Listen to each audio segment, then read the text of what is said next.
Estamos de volta para falar sobre política, 11h59. Bom dia, Paulo. Bom dia, tudo em paz, Anchieta? Tudo sob controle. Vamos falar sobre a política. Vamos embora. Ontem nós destacamos aqui na coluna uma entrevista que o presidente daria, aquele programa de rádio que ele faz às terças-feiras. Ontem foi substituído por uma entrevista a uma rádio de Salvador, capital da Bahia, Rádio Metrópole. Lula deu entrevista, falou sobre vários assuntos e o primeiro tema abordado pelo apresentador, pelo colega que estava entrevistando o presidente, foi sobre essa história do veto de Lula, aqueles 5 bilhões e 600 milhões das chamadas emendas de comissão que os parlamentares colocaram na lei orçamentária. Ao que Lula respondeu. Eu negocio com o Congresso sempre. Ontem eu tive que vetar o orçamento, vetei 5 bilhões e 600 milhões de reais, sabe? E tenho o maior prazer de juntar lideranças, conversar com a liderança, de explicar por que foi vetado. Lula disse que quer conversar com as lideranças, pessoalmente agora, olho no olho de cada liderança. Explicar por quê. Se Arthur Lira deixar, né? Para mim tem isso. Ali é cobra engolindo cobra, como dizia minha avó. Porque Arthur Lira já deu declarações agora de manhã, dizendo que ele, Arthur Lira, é que vai se reunir com essas lideranças primeiro amanhã para ver que posição adotar. Mas na entrevista de ontem, o presidente da República falou também sobre o ex-presidente Jair Bolsonaro. Lula explicando essa história do veto e outras posições que ele tem adotado, ele disse: eu sou o presidente da República, eu sei exercer o poder, e o outro, se referindo a Bolsonaro, não sabia. Preste atenção. O ex-presidente não tinha governança desse país. Eu vou repetir, ele não tinha governança desse país, Mário. Ele não tinha. Quem governava era o Congresso Nacional, quem indicava a agência era o Senado, ou seja, ele não tinha. Ele não tinha sequer capacidade de discutir o orçamento. Porque não queria ou porque não fazia parte da lógica dele. O que ele queria era que os deputados fizessem o que quisessem. E nós resolvemos estabelecer uma relação democrática com o Congresso Nacional. Tá vendo aí? O presidente sou eu digo como é que a coisa vai acontecer no país. É claro que eu converso. É o que Lula está dizendo. Lá em Serra Redonda, na minha querida metrópole, eu não sei se em São José dos Cordeiros, mas em Serra Redonda, quando se queria falar sobre alguma coisa assim, perdoem a expressão, mas é bem popular, sobretudo na área rural, alguém dizia assim: nesta cabeça de porco, quem manda sou eu. Já ouviu isso? Exatamente. É o que Lula está dizendo, mais ou menos. Mas na prática não é bem assim. Às vezes não é bem assim, né?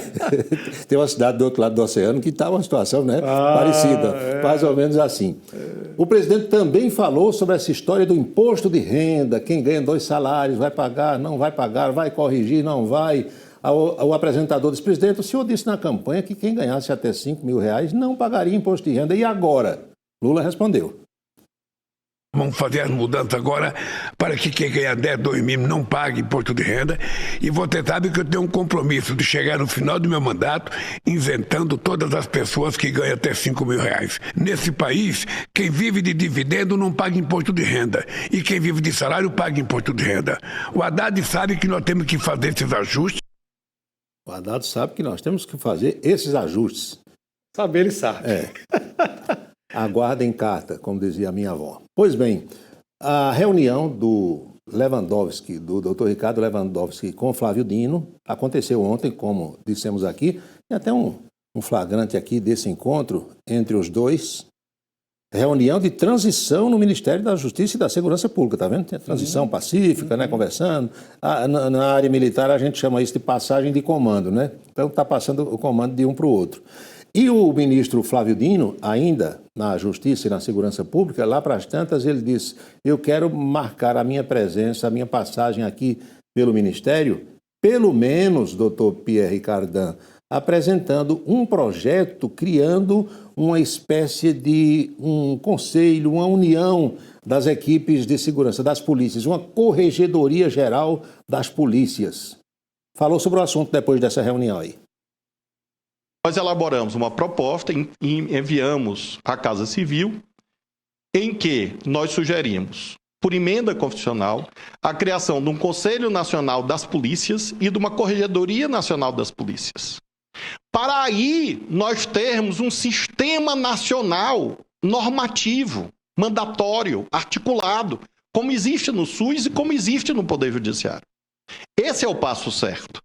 É o passo, portanto, de tirar do papel o plano nacional que existe, a política nacional que existe. Eu, particularmente, acredito que essa proposta no Conselho Nacional de Polícias, mandatório, ou seja, com força hierárquica, e a Corregedoria Nacional são passos similares ao que foi feito no Poder Judiciário, a meu ver, com bons resultados.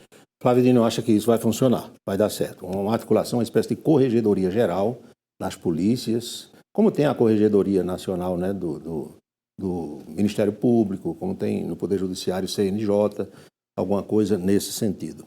No Brasil ocorrem coisas que, se contar lá fora em outros países, as pessoas não vão acreditar. Uma delas, alguém faz uma delação premiada, e nesse caso agora do Rony Lessa, do caso Marielle Franco, a delação premiada foi feita com os delegados da Polícia Federal, com membros do Ministério Público Federal. Ou seja, na sala onde o sujeito vai celebrar essa delação, ali estão escrivães da polícia, delegados, alguns agentes e procuradores de justiça. Não tem jornalista, não tem padre, não tem diácono, não tem, né, eletricista, encanador. E como é que isso vaza para a imprensa? É alguém que estava lá que disse. Porque o Rony Lessa fez a delação antes que isso seja oficializado, não saiu nada de oficial, mas o site Intercept Brasil já soube de tudo e já publicou, onde ele indica o Domingos Brazão, conselheiro do Tribunal de Contas do Rio de Janeiro, como o mandante do crime. Ontem um colega repórter perguntou ao ministro Flávio Dino se ele confirmava isso aí. Dino disse, não sei de nada, não estou sabendo de nada. Olha aqui. Neste momento, existe alguma outra delação? Que eu tenha notícia, não. Não há nenhuma delação, porque juridicamente só há delação quando há homologação. Então, todos os atos de investigação que estão sendo feitos são conducentes à busca do esclarecimento definitivo do caso. O que eu posso apenas afiançar, ratificar, corroborar, frisar, é que há muito profissionalismo, muita dedicação e muita confiança nesse trabalho da Polícia Federal e do Ministério Público, e agora também com a participação do Ministério Público Federal. Pois é, aqui às vezes passa pela mente assim, os compromissos do presidente Lula, às vezes a gente está logo no começo da coluna, às vezes deixa para o final, aí agora durante a fala do ministro Flávio Dino, Reginaldo Bastos gritou dali, bote a agenda do meu presidente. Eu disse, mas o seu presidente não era Bolsonaro? Disse, era. Agora é Lula. Já aqui a agenda do presidente da República para hoje, Anchieta. E não está errado, né? Porque no país democrático, o presidente de todos é o que está no poder. E ele disse, eu sou governo, não quero nem saber. Lula está nesse instante reunido com o presidente da General Motors do Brasil, que é a Chevrolet, o senhor Chipan Amin.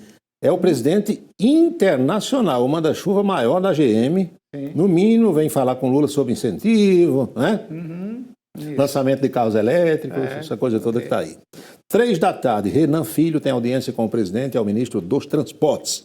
E 16h, Camilo Santana, que é o ministro da Educação, estará reunido com o presidente Lula da Silva. Agenda hoje com apenas 3 compromissos oficiais, mas enxuta. E em Campina Grande, como é que está a situação? Não resolveram nada.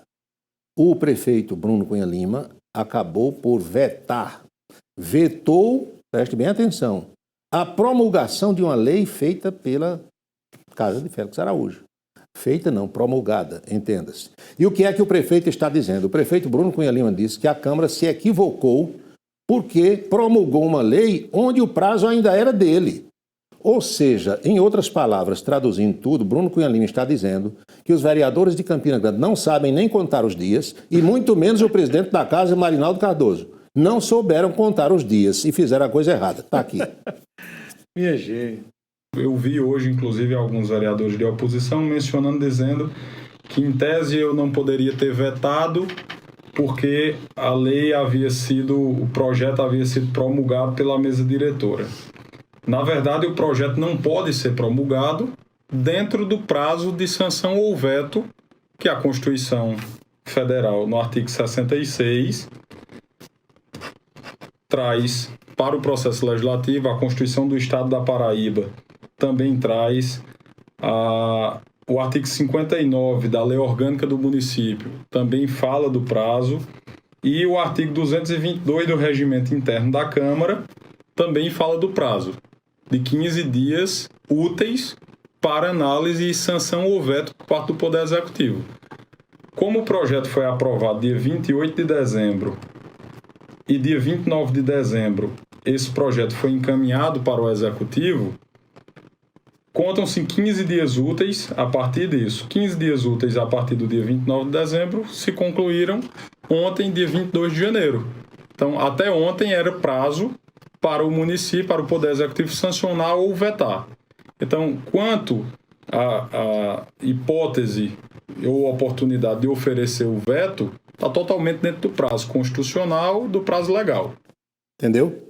Os vereadores de Campina Grande, da cidade da inovação, não sabem contar nos dedos. 1, 2, 3, os 15 dias. Onde é que nós vamos parar com essa situação? Hoje de manhã, o vereador Pimentel Filho, que é líder das oposições, disse que o prefeito Bruno Cunha Lima está querendo puxar para si as atribuições do parlamento, do poder legislativo. O Pimentel disse que quem emenda são os parlamentares. Ele disse que o prefeito quer criar a lei, mandar a lei e depois ele próprio emendar. E isso não pode acontecer. Você vê o clima como é que está, né? O clima está realmente complicado. Está desse jeito. Vai ter judicialização mesmo, não tem como. A vereadora Jo Oliveira, que também faz parte do grupo oposicionista, a exemplo de Napoleão Maracajá e de outros que sempre se posicionam na imprensa, falou e a gente trouxe aqui a fala da vereadora.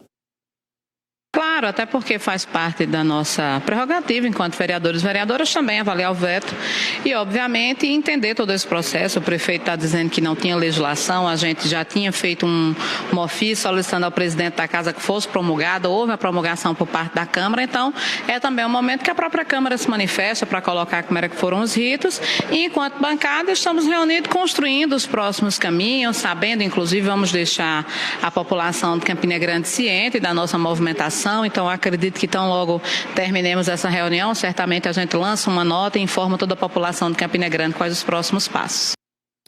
Aí outros saltam de lá e dizem, promulgou, Marinaldo, promulgou, mas não publicou. Aí o assessor do presidente diz, não publicou porque a gente mandou e eles não publicaram. Olha só como é que está. É complicado. Está muito complicado, muitíssimo complicado. E eu vou arrematar esse assunto por hoje aqui dizendo o seguinte, está faltando, sabem o quê? Habilidade política e maturidade a essas pessoas para resolver a situação. Isso é inconcebível numa cidade do porte de Campina Grande. É inconcebível para qualquer lugar. Nessa hora a gente sente falta dos grandes negociadores, né? Negociadores e outra coisa. Com todo respeito às pessoas que estão na casa de Félix Araújo, mas há um nível melhor dessas pessoas, e isso vale para todos os poderes. Vale para os dois poderes. Deixem o ego de lado, aquela coisa da vaidade pessoal e vamos pensar no município. Isso no ano eleitoral é terrível para o prefeito Bruno Cunha Lima, que vai disputar a reeleição também, né? Não sendo bom para ninguém. Ruim para todo mundo. Boca maldita de hoje, vamos lá? Vamos lá. Você lembra, e vocês de casa lembram, que o presidente do Partido Liberal, Valdemar Costa Neto, fez elogios a Lula, disse que Lula era muito popular, Bolsonaro aloprou, disse que ele estava implodindo o partido, aí para tentar se redimir junto ao ex-presidente da República, Valdemar Costa Neto inventou agora de fazer uma live semanal. Lula tem sua live semanal, Bolsonaro, quando era presidente, tinha sua live, eu vou fazer a minha live. Aliás, o Partido Liberal ontem indicou um dos vice-presidentes da Caixa Econômica Federal. O Bolsonaro também já está tiririca da vida. Diz que é o vice-presidente de sustentabilidade. O que é que ele faz, eu não sei. Se ele sustenta lá o dinheiro, alguma coisa, eu não sei. Pois é. Então, Valdemar Costa Neto disse que, meus amigos e minhas amigas, presta atenção no que ele disse aqui. Antes era assim. Mas com Bolsonaro, tudo mudou. Por meio dele e do que ele representa, o conservadorismo ganhou espaço. O sentimento de amor pelo Brasil tomou conta das ruas e o PL entendeu isso e se posicionou imediatamente para a direita, porque esses são nossos valores. Me criticaram porque eu disse que o atual mandatário era popular no passado, mas não chega aos pés do que o Bolsonaro representa. Lula é popular, mas não chega nem aos pés de Bolsonaro. Ano passado. É o Brasil, meu amigo, eu adoro essas coisas. Foi a boca maldita de hoje. Bom demais. Valeu, Paulo. Obrigado. Até amanhã, né?